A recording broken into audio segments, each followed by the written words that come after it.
Voici mon vélo, marqué par le long voyage de 3700 km entre la France et l'Écosse. Après ce long périple, je le regarde et je débriefe sur les choix que j'ai faits sur celui-ci.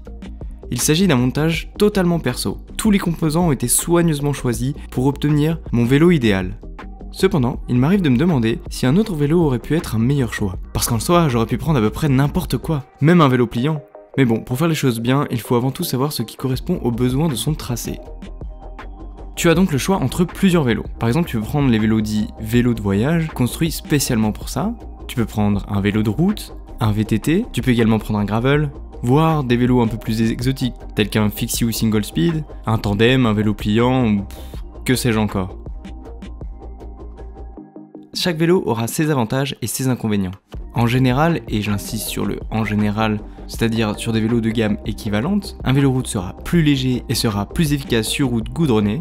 Par contre, comme son nom l'indique, il limite la pratique sur route et il rendra difficile d'accès les chemins de terre. Un vélo de voyage type touring sera très confortable mais assez lourd. Un VTT sera solide et permettra la pratique tout terrain. Il sera par contre peu efficace sur route goudronnée. La tendance actuelle reste le vélo de gravel, qui pour dire très grossièrement se trouve à mi-chemin entre le vélo de route et le VTT. Il reste beaucoup d'autres options comme le tandem, le vélo couché. Finalement, tout est presque possible pour partir voyager à vélo. À part le vélo d'appartement, il n'y a vraiment pas beaucoup de limites. Si tu as un peu de patience et des connaissances, tu peux te monter ton vélo toi-même, pièce par pièce. Pourquoi faire ça? Tu auras la garantie d'avoir un vélo vraiment fait pour toi. Et en plus, en bonus, tu connaîtras chaque pièce. Si tu montes ton vélo toi-même, tu sais exactement comment installer les pièces, comment les enlever. Tu connais vraiment ton vélo par cœur. Et ça, c'est assez un avantage si jamais tu as un souci, si tu te retrouves au milieu de nulle part et que tu as un petit souci sur une pièce. Pour ma part, j'aime le VTT, donc je suis parti sur une base de VTT que j'ai adaptée au fur et à mesure. Le vélo d'origine est un Kona Unit X de 2018 que j'ai entièrement désossé et remonté petit à petit. Bref, je vais m'arrêter là pour les généralités et on va regarder un peu plus en détail ce vélo. Chaque petit détail est important. C'est vrai, un détail peut devenir votre meilleur allié pendant le voyage ou, dans le cas contraire, votre pire ennemi.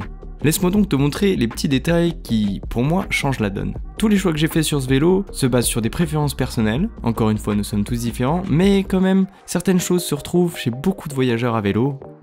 Commençons par le cadre. Pour moi, pas d'hésitation, il me fallait un cadre rigide en acier. L'acier est un matériau qui allie confort et solidité. Il est réparable à peu près n'importe où dans le monde avec une petite soudure.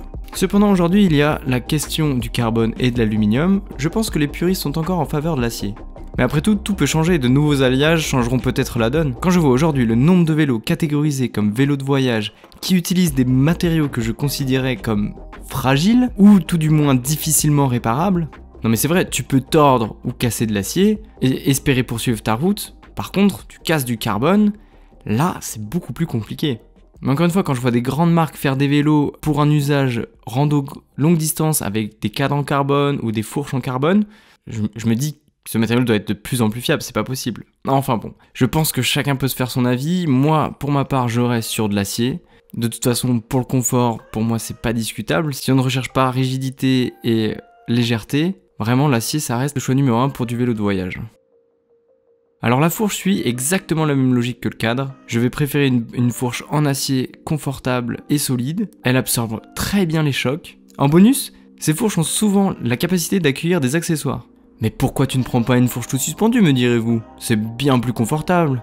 Eh bien, pour plusieurs raisons. Certes, pour une petite excursion bikepacking de quelques jours, ça peut être très très sympa. Et je pense que c'est ce que je ferai. Par contre, sur un voyage de plusieurs mois, une fourche suspendue, je pense que c'est une source de problèmes supplémentaires. Déjà, c'est un peu plus lourd. Je ne dis pas que je suis là à chercher le moindre gramme, mais pour la fourche, il est facile d'enlever quelques grammes en se passant d'une fourche tout suspendue. En plus, quand je dis que c'est une source de problèmes supplémentaires, c'est réel. Une fourche à air possède également une cartouche d'huile à l'intérieur.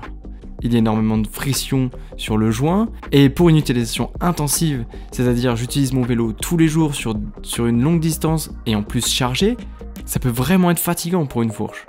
Et je ne veux vraiment pas prendre le risque de me retrouver au milieu de nulle part avec une fourche qui est complètement pétée, avec de l'huile qui sort de partout et qui est inutilisable. Encore une fois, c'est des fourches qui demandent de l'entretien. Il me semble, sur une fourche RockShox, l'entretien est préconisé toutes les 50 heures. Il faut penser que bien souvent, plus c'est simple, plus c'est fiable. Passons au freinage. Je risque encore une fois de me répéter, mais tous les composants vont suivre la même logique, fiabilité. Le freinage est une partie très importante car il garantit ta sécurité. Ici non plus pas de super technologie puisqu'il s'agit de simples freins à disque mécaniques, donc de freins à câble, moins puissants certes que de l'hydraulique, mais tellement plus fiables, et honnêtement c'est bien suffisant pour voyager. Ils sont très faciles d'entretien, très faciles à régler, et je n'ai eu absolument aucun souci.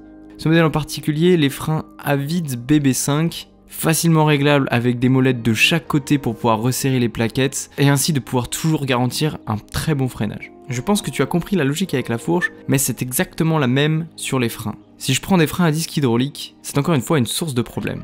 Pendant mon voyage, j'ai vraiment pu m'apercevoir à quel point les bagages venaient frotter sur le vélo, venaient frotter sur les câbles, comme on peut le voir sur le cadre d'ailleurs. La peinture a totalement disparu. Et en frottant sur les câbles, si j'avais eu des freins à disque hydrauliques, à force de frotter, j'aurais pu endommager ma durite et prendre le risque d'avoir de l'huile qui s'échappe de partout et en plus de perdre un frein. Il est facile de changer un câble sur un frein à disque mécanique, par contre purger des freins et changer une durite au milieu de nulle part, ça c'est quand même moins évident. Encore une fois, ça peut ne pas arriver, mais là au moins je suis sûr que ça n'arrivera pas. Passons à la transmission. Alors pour la transmission, c'est vraiment un choix personnel. Je vais vous montrer ce que j'ai choisi, mais là je pense qu'il y avait beaucoup d'autres options. Je suis parti sur une transmission en 1x11, pour son style vraiment épuré. Un seul derrière confère moins d'entretien. C'est un peu plus contraignant par rapport au rapport de vitesse que si j'avais pris du 2x9, 2x9 ou 2x10. J'ai pris un plateau avec 30 dents et une cassette en 11,46. Alors là, si je devais le refaire, je prendrais un plateau de 28 parce que c'est vrai que sur certaines montées, c'était quand même un peu compliqué quand on est quand même bien chargé. Il faut pousser quoi. J'aurais pu prendre du 12 vitesses, mais là, c'est des transmissions qui sont quand même beaucoup plus chères. Au prix du dérailleur, au prix d'une cassette. De toute façon, c'est pour faire des bornes. Donc je savais que la transmission potentiellement ne survivrait pas. Alors j'ai pas voulu investir plus que 1x11, ça suffit amplement. Et puis ça a toujours tenu, hein, la transmission. J'ai changé la chaîne au bout de 3000 km. Je l'ai changé à Édimbourg. Mais le reste est vraiment d'origine et toujours en bon état. Là, je peux encore aller rouler encore longtemps. Alors le cadre me permet de mettre un double plateau si un jour je veux revenir là-dessus. Je pense pas que ça sera le cas. Vraiment, j'aime trop ce style épuré en 1x11 et ça enlève de la câblerie. Enfin, vraiment, j'aime bien comme ça. C'est simple, c'est ludique. Et alors par contre, le choix personnel, donc prendre du Shimano, ça c'est un peu stratégique dans le sens où je suis persuadé, que la plupart des magasins de vélos en Europe seront toujours équipés de pièces Shimano ou compatibles Shimano. Vraiment, Shimano est très très bien distribué, donc je me suis dit si j'ai le moindre souci, je peux m'arrêter dans n'importe quel magasin et espérer trouver des pièces de rechange facilement et moins chères. Alors partir avec quelle roue? Grande question, et bah déjà ça dépendra du vélo, ce qu'il est possible d'installer. Par exemple sur ce Kona Unit je pouvais partir en 27,5 plus, donc des roues très très larges, mais je peux également monter du 29 pouces, moi j'ai fait le choix du 29 pouces parce que par rapport à l'inertie et la stabilité, j'ai trouvé ces roues Hope XC, j'en avais entendu que du bien, en tout cas sur les moyeux Hope, qu'on dit très fiables, et je dois dire que j'ai pas été déçu quand on voit l'état des roues aujourd'hui, elles ne sont pas voilées, les moyeux sont encore nickel, les roues venaient avec des rayons de rechange en plus que j'ai embarqué avec moi au cas où, donc bien entendu pas de roue carbone, hein. Là par contre c'est non. Si je devais refaire ce choix, je partirais je pense sur des jantes plus larges pour plus de confort, parce que finalement j'avais, comme on le voit, j'avais des pneus larges, j'avais des pneus VTT, pour plus de stabilité et de confort j'aurais dû prendre des jantes plus larges, elles étaient plus lourdes mais finalement j'aurais dû. Que dire sur les pneus? Donc déjà je suis parti sur des Maxxis Icon en 29 par 2.20. Alors ça, on m'a fait énormément de remarques. Mais pourquoi tu pars avec des pneus de VTT? Tu vas coller au sol, ça va être compliqué. Faut partir avec des Schwalbe Marathon Plus. C'est la référence, etc., etc. Moi, je suis VTTiste. Et ce vélo, c'est ma façon de voyager. Je voulais pouvoir, autant que possible, prendre les chemins. Voilà. Même avec mes bagages, je pars en formule bikepacking. Même avec mes bagages, je voulais sortir de la route, passer à travers la montagne. Et donc pour ça, des pneus VTT, c'est quand même très très important, stabilité, confort, grip. Alors c'est clair, finalement j'ai fait quoi, 70% route, j'ai fait quand même moins de terrain, mais même quand même j'étais trop bien quoi en terrain. Et puis 3 fois lors de mon voyage, j'ai vraiment posé mes bagages et je suis allé rouler en mode VTT et je me suis vraiment fait plaisir, ce que je n'aurais pas pu faire avec des pneus plus fins. Donc après oui, peut-être j'aurais pu prendre un autre modèle que cela, parce que bon, je suis parti sur des flancs beige, je me suis dit ah c'est grave stylé. Puis en fait, avec la boue, en fait c'est dégueulasse, mais là ils sont plus trop beige. Là je les ai un peu lavés pour la vidéo, mais généralement ils sont assez noirs. Donc peut-être prendre une autre couleur, mais à part ça, les Icon, pourquoi les Icon? Puisqu'ils restent assez roulants, c'est des pneus cross-country très légers et que j'ai monté en tubeless, donc des pneus qui roulent assez bien. Alors ça, bien sûr j'agrippais sur le goudron bien entendu, mais bon c'est pas une course et j'étais très content comme ça. À voir ce que je vais mettre par la suite pour le prochain voyage. La selle, une partie bien importante, puisque forcément quand on voyage à vélo, on va passer la plupart de son temps assis sur son vélo à pédaler. C'est un peu le nerf de la guerre, parce que si tu peux pas t'asseoir sur ton vélo, c'est compliqué. Je me suis beaucoup renseigné auprès de voyageurs à vélo et le modèle qui ressort le plus, c'est la Brooks, la selle Imperial B17. Et je dois dire que j'en suis ravi. C'est vraiment une super selle. En cuir, c'est pas une technologie révolutionnaire en gel ou je ne sais quoi. C'est du cuir tout simplement, parce que le cuir avec le temps va se déformer, il va s'adapter à ta morphologie et c'est super. Ça demande un tout petit peu plus d'entretien, mais non vraiment, celle B17 je recommande vraiment, que ce soit même pour du commuting, pour son vélo, ça change la vie tout simplement. On est un peu tous différents à ce niveau-là, mais ça reste quand même une valeur sûre. Alors rapidement sur les pédales, pour moi c'est pédale plate. Alors il y en a beaucoup qui partent avec des pédales automatiques pour un meilleur rendement, mais les pédales plates j'aime bien, je trouve ça plus rassurant quand on est chargé, quand on est en ville pour pouvoir poser le pied à terre, ou alors comme moi je fais quand même un peu de tout terrain, même tout équipé, donc voilà, j'aime bien pouvoir décrocher le pied facilement. Mais bon, ça c'est la petite raison. La plus grosse raison, c'est que ça me permet de partir avec une seule paire de chaussures. C'est ma paire de chaussures qui me fait tout. Je marche avec, j'ai visité les villes avec ces chaussures, elles sont très confortables, et vraiment de pouvoir avoir qu'une seule paire, c'est vraiment pratique, parce que c'est une paire de chaussures, ça prend de la place, du poids, c'est inutile. Petite parenthèse, j'étais avec les chaussures, les 510 Pro. Alors 510 moi j'adore, c'est même pas personnel, je veux dire c'est ultra reconnu, je veux dire dans le monde du VTT, 510 tout le monde connaît, tout le monde en a, tout le monde en a eu et tout le monde en aura. C'est la marque référence en termes de chaussures, surtout pour pédale plate. J'ai pas besoin d'en dire tellement plus à ce niveau-là. Alors j'ai juste pris les modèles pro pour ce voyage. Les pros sont, on va dire waterproof. Ça j'en reparlerai, elles sont waterproof, on va dire 10 km sous l'eau, ça va. Mais voilà, c'est 12 sur les pédales, des pédales Shimano, il en existe beaucoup d'autres, mais voilà, j'ai voulu garder l'esprit Shimano sur la transmission. Allez, on va aller encore un tout petit peu plus loin sur les petits détails. Alors, par exemple, sur ce vélo, il y a énormément de vis disponibles pour pouvoir accrocher des accessoires. Donc j'en ai sur la fourche, sous le cadre, à l'intérieur du cadre, derrière.